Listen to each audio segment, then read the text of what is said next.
Most folk will tell you wolves fear men. That is mostly true.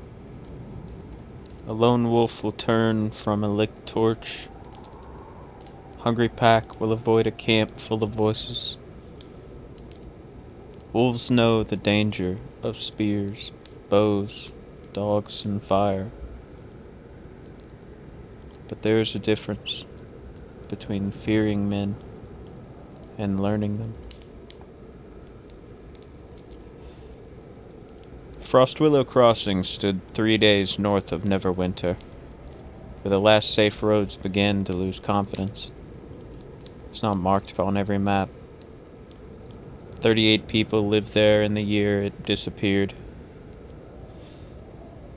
There was a mill, a smithy, a shrine to Shantae, and a single inn called the Hollow Hearth. The village survived by sheep, timber, and stubbornness. To the east rose the lower shoulders of the Sword Mountains. To the west, dark woodland pressed close enough that children were warned not to chase balls beyond the stump fence. Villagers knew those woods. They gathered mushrooms there in the spring, cut kindling there in autumn, hunted deer there when winter grew lean. They also knew wolves lived among the pines.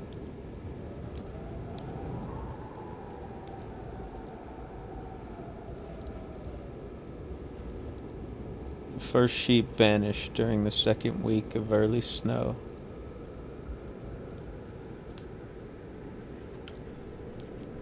Old Martin had found the fence bent outward and 3 ewes missing. There was no panic.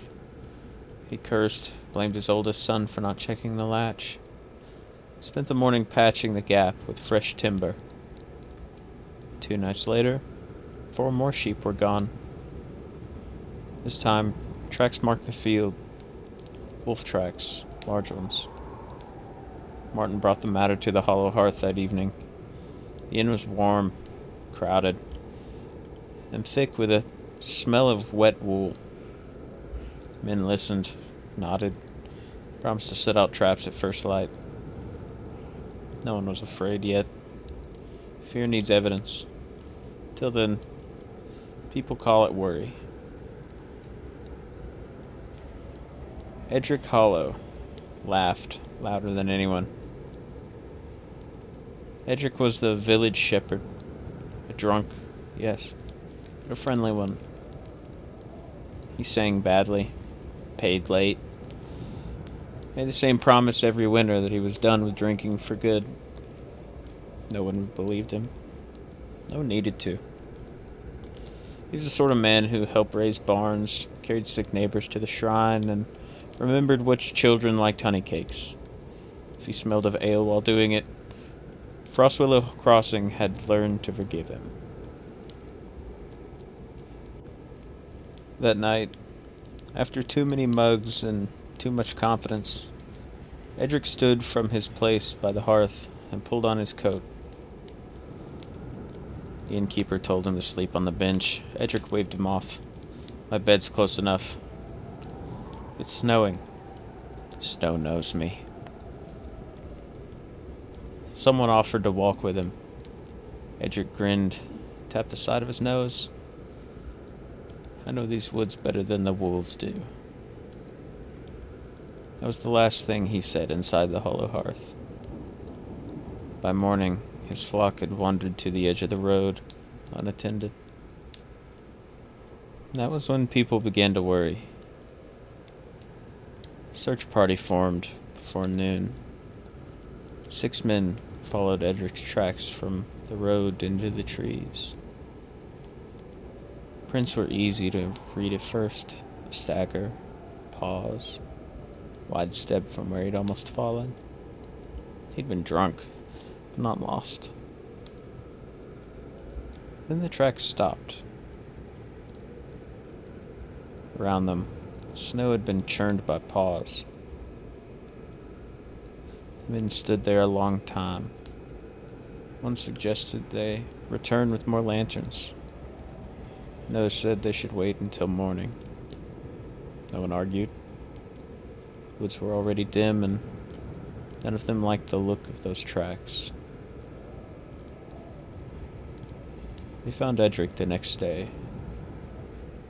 He lay less than 100 yards from where his footprints ended. His lantern was upright beside him, unbroken and unlit.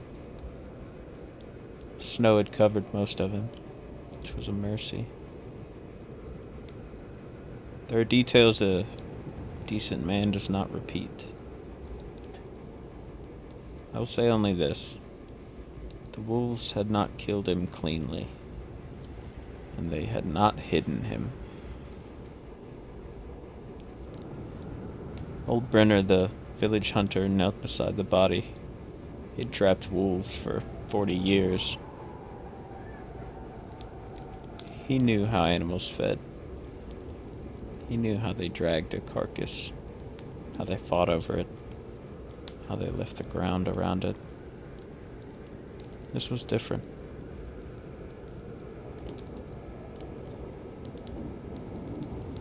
The younger men wanted him to say something comforting. He did not.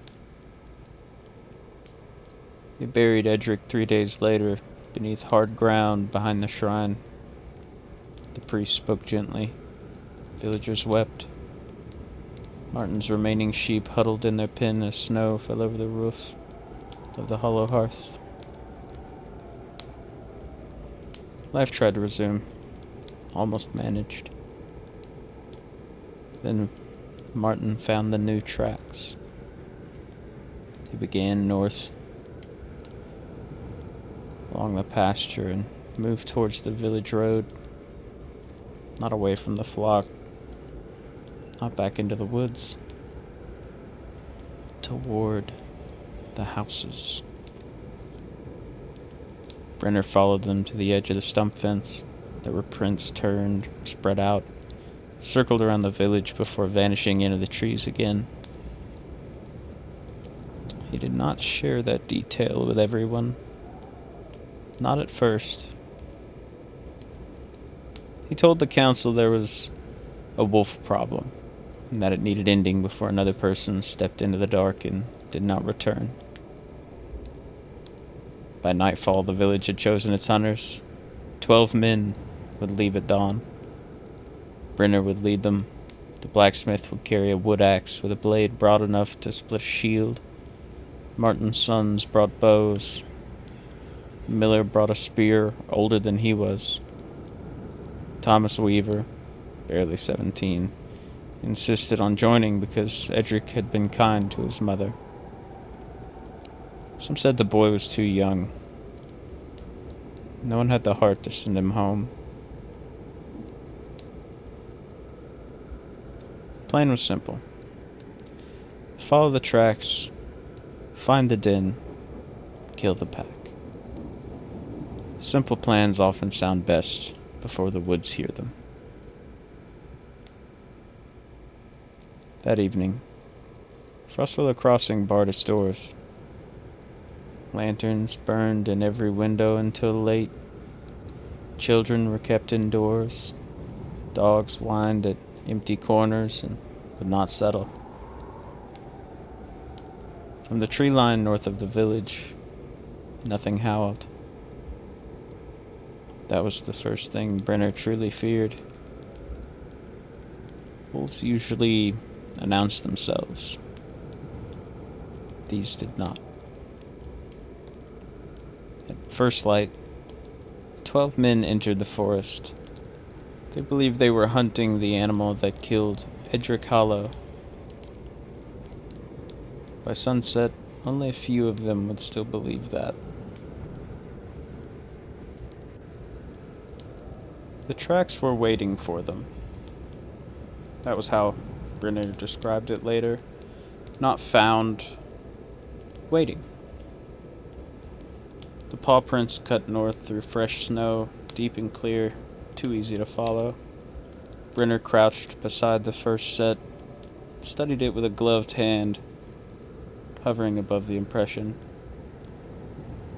The blacksmith stood above him.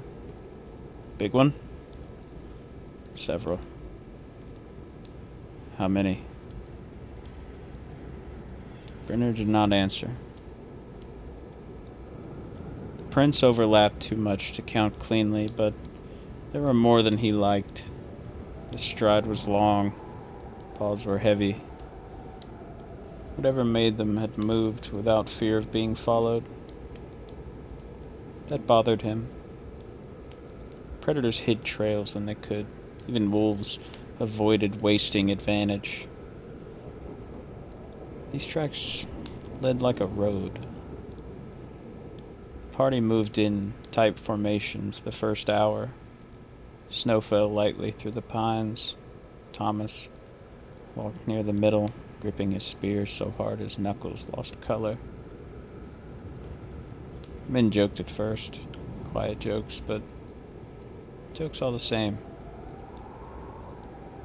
By midday, humor was gone. Forest had emptied around them. No birds moved between branches. No squirrels broke the snow. Even the wind seemed higher up, passing over the treetops without entering the woods. Brenner raised one hand. The line stopped. "What is it?" Tom whispered. Brenner listened. Nothing answered. He had spent most of his life in forests. Silence was never truly silence, you see. Branches creaked. Small things moved. Water ran beneath ice. Something always betrayed itself. Here, nothing did. They continued. First man vanished shortly after noon. Jonas Mercer stepped behind a stand of young pines, no more than 20 paces from the group. He had just laughed at something the Millers said. Then came a short cry, cut off almost at once. Men ran toward him. They found disturbed snow, broken brush, and blood. No Jonas. No body. No trail clean enough to follow. Thomas turned pale. Brenner stared at the marks in the snow. He saw where Jonas had planted one heel. Something had hit him from the side. The snow had been pressed down by more than one animal. Blacksmith looked into the trees. Wolves don't take a man that fast. Brenner stood. No. The words said enough. They should have turned back then. Some wanted to. But Jonas might still have been alive. That thought kept them moving. Even as every man there knew it was unlikely. The tracks continued north. Still clear. Still easy. Brenner no longer believed that was an accident. An hour later, they found Jonas's coat hanging from a low branch. Farther on, his cap rested on a stump. His belt knife lay in the snow beside it. Thomas whispered a prayer. Blacksmith cursed and raised his axe toward the trees. "Come out, then." Forrest did not answer. That was when the wolves began to show themselves. Not fully. Gray shoulders slipping behind a trunk. Long muzzle between branches. Eyes watching from a ridge. Gone the moment an arrow lifted. Men fired twice and hit nothing. Brenner had ordered them to stop wasting arrows. The second attack came near dusk. Marcus Reed had been walking near the rear. One moment he was there, the next, men behind him noticed an empty space in the line. No scream, no struggle, just absence. Panic did what the wolves could not. Broke the formation. Men shouted the Marcus's name. Two ran back along the trail. Another pushed forward. Convinced he saw movement ahead, Thomas stumbled into a drift and lost his spear under the snow. Brenner shouted until his voice cracked. "Back together now." The wolves moved off the edges, not attacking, steering. By the time the men regained formation, the path behind them looked unfamiliar. Snow had thickened, light had failed. Pines stood in every direction, identical and close. Miller said they should climb a ridge and look for smoke from the village. Brenner said no. Blacksmith questioned. "Because they want us higher." No one asked how he knew. They all knew. A wolf appeared, then on the slope ahead. It was massive, with black-gray fur and one torn ear. Scars marked its muzzle. Watched them with a calm that felt worse than hunger. Thomas lifted his recovered spear. Brenner drew an arrow, but did not release. The wolf turned and walked north, slowly, as if giving them time to follow. That was when Brenner understood. The tracks had been too obvious. First body lay too close. Signs too neat. Every step had drawn them farther from Frostwillow Crossing. He turned south. Home. Now. No one argued. Men began the hard march back through the snow and darkening trees. Wolves followed. They stayed beyond the edge of sight, close enough to be heard. Only when a branch snapped or snow shifted under weight. Once, Thomas looked back and saw 3 pairs of eyes in a line between the trees. Then 2. Then none. Another man was taken, crossing a frozen stream. He slipped. The others heard him curse. Before anyone could reach him, something struck him from the brush and dragged him beyond the bank. Blacksmith charged after him. Brenner and Martin's eldest pulled him back. They could hear the man screaming from elsewhere in the dark. Then they could not. That sound ended the hunt. Survivors ran. Not in formation, not bravely. They ran because terror had finally become stronger than shame. By the time the lights of Frostwillow Crossing should have appeared below the final hill, only 6 men remained. Brenner, Thomas, the blacksmith, the miller, Martin's eldest, and a woodcutter named Hale. His left hand shook so badly he could no longer hold his bow. They reached the ridge above the village after nightfall. First, Brenner thought the snow had hidden the lamps. Then he realized there were no lamps, no smoke, no barking dogs. The village below lay dark. Wolves had not chased them home.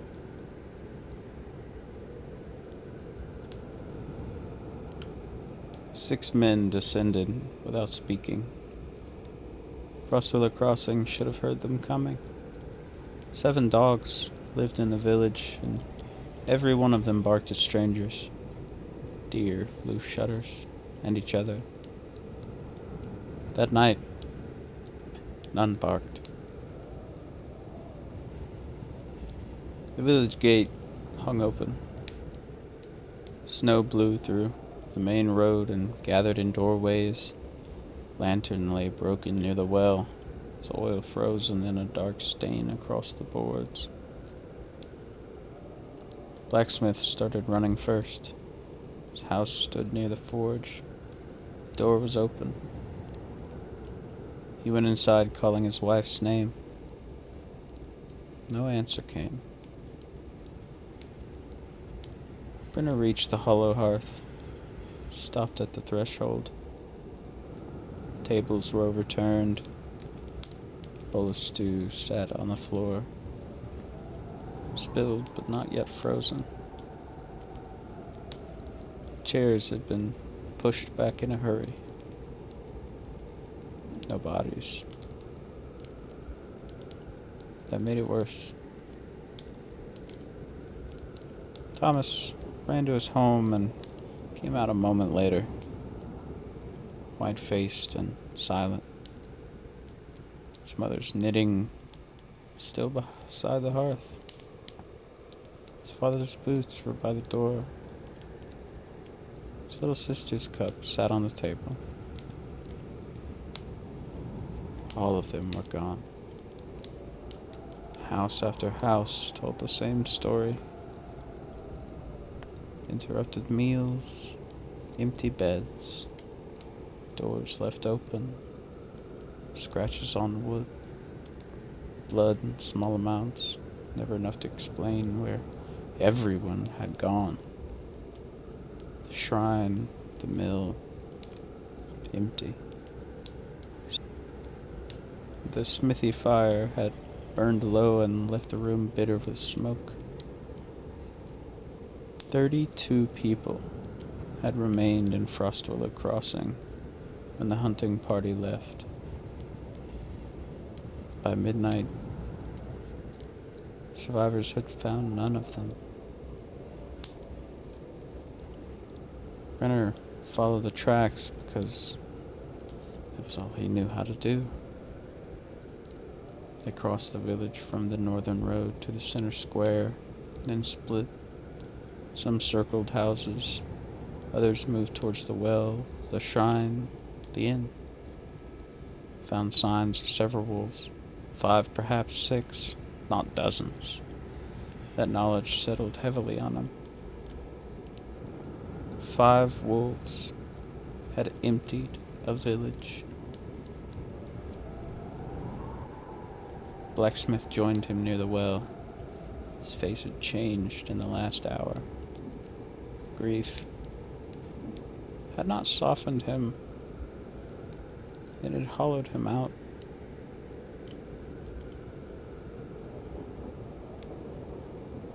They were here before us. How? The old hunter looked towards the woods. They split. Blacksmith understood. Stepped away as if the words had struck him. The wolves had not merely followed a trail. They had used one group to pull the village's strongest men north, while another group entered from the dusk. No one in Frostwillow Crossing had believed animals could plan around them. That mistake had cost the village everything. Near dawn, Hale found the first trail leading away. It began beyond the shrine, moved north through a gap in a stump fence. Several tracks crossed there, along with marks in the snow where burdens had been dragged. Survivors followed for less than a mile before Brenner stopped them. The trail entered thick forest. He stood before it, bow lowered, Blacksmith pushed past him. My wife is out there. Brenner caught his arm. They want us out there.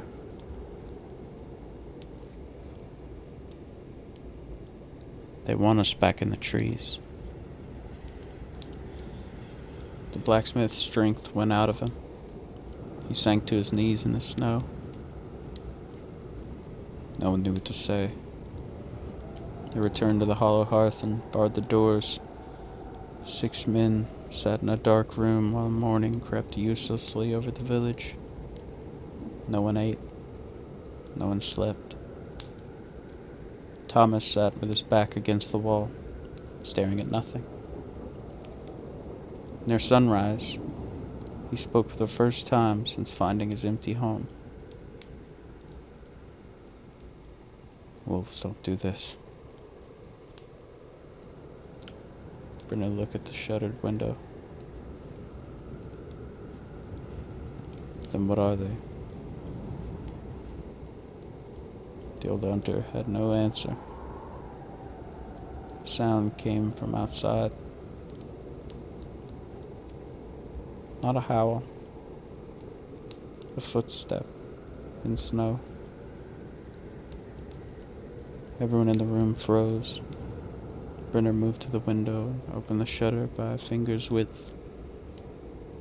Wolf stood on the ridge north of the village. It was the scarred one, with the torn ear. Watched Frostwillow Crossing, the pale morning light. Not rushing, not feeding, not circling. Watching. Blacksmith lifted his bow. Brenner stopped him. Wolf stared a moment longer and then turned and disappeared into the woods. The old hunter closed the shutter. Miller asked why he'd stopped the shot. Brenner took a long breath. Because it came back to count.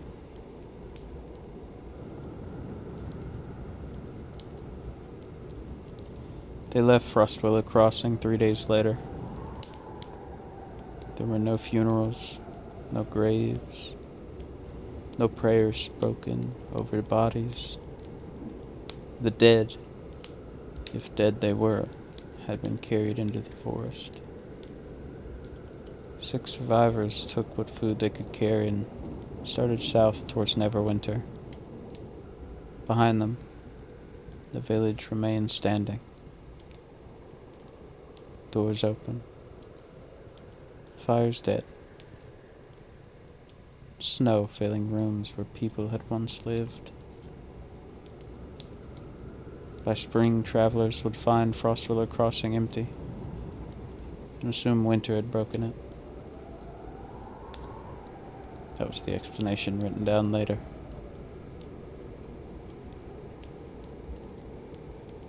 The survivors reached Neverwinter 19 days after leaving Frostwillow Crossing. 3 could still walk. 2 had been helped through the gate. Thomas Weaver entered the city without speaking. He had not said a word since the 3rd day on the road. The guards took them for refugees, common in hard winters. Failed harvest or burned storehouse could send half a hamlet south begging for work. Then Brenner gave them number. 32 missing. 1 village emptied. That brought officials. Survivors were questioned separately in a room below the Hall of Justice. Clerks recorded their statements. The magistrate listened with the expression of a man hoping grief had made fools of them. They told the same story. The sheep, Hedrick, the tracks, the hunt, the empty village, the scarred wolf on the ridge.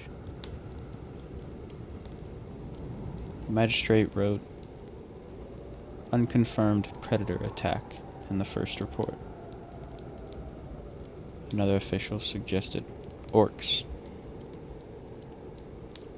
A third thought the survivors had fled after a massacre and invented wolves because wolves were easier to understand than men. Brenner objected once. Only once. When they asked him if ordinary wolves could have done what he claimed, he answered plainly, no. The official report was filed away. Frostwillow Crossing was listed as abandoned during a severe winter. Missing villagers were presumed dead. No formal expedition was sent to search the surrounding forest. Neverwinter had larger concerns. Cities always do. The matter might have ended there if the reports had stopped. They did not. 11 days later, a trapper north of the city reported wolves watching his camp from a ridge. Described them as unusually large and silent. They did not approach his fire. They simply remained until dawn, then vanished into the woods. 3 days after that, a small caravan disappeared along the high road.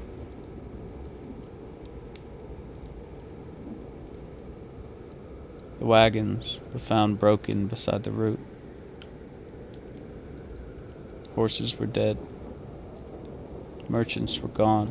Snow around the site was marked with oversized paw prints. Patrol was sent north.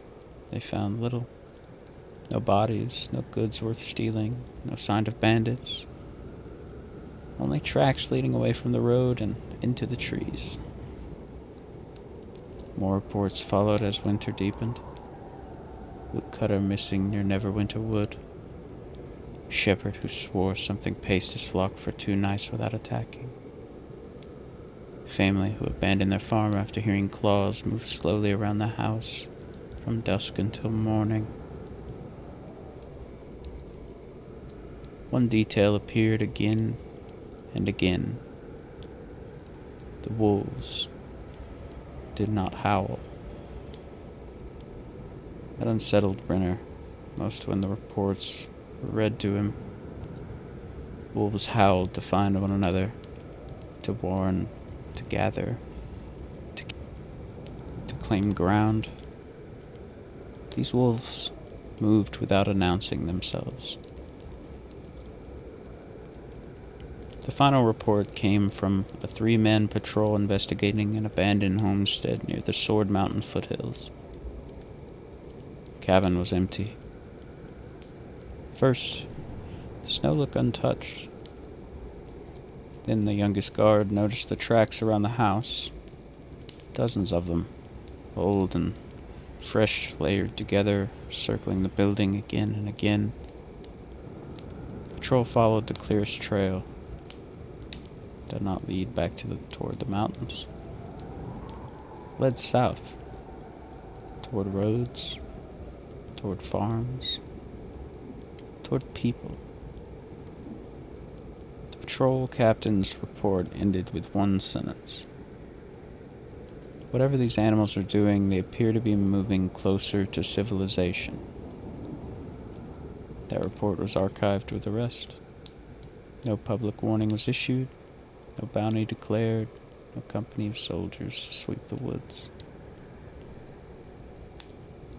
Perhaps the city believed the matter exaggerated. Perhaps officials feared panic. It's the trouble with the wilderness. It does not wait for permission to become dangerous. As for Frostwillow Crossing, the maps kept its name for a while. Cartographers are slow to admit when places die. Travelers eventually learn to avoid the old road, though few could say exactly why. Some claim the village was cursed, some blamed raiders. The forest kept its own account. Years later, a hunter found the old stump fence half buried in moss. Said there were apple trees growing wild near the inn and sheep bones beneath the grass near Martin's pasture. Did not stay long. Near dusk, the woods went silent. No birds, no insects, no wind in the pines.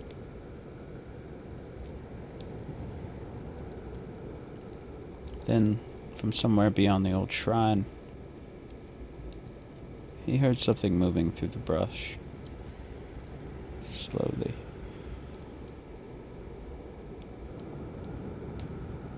Keeping pace with him as he backed toward the road. He never saw what followed. The mind is generous with shape when fear gives it room. Maybe the wolves of Frostwillow Crossing died out long ago. Maybe they were never more than starving beasts made bold by winter. Maybe grief sharpened the survivors' memories into something larger than truth. Those are comfortable answers. So if your road ever takes you north of Neverwinter, and the forest grows quiet around you, keep moving. Do not call out. Do not stop to listen. And if you see eyes watching from the ridge, count them quickly.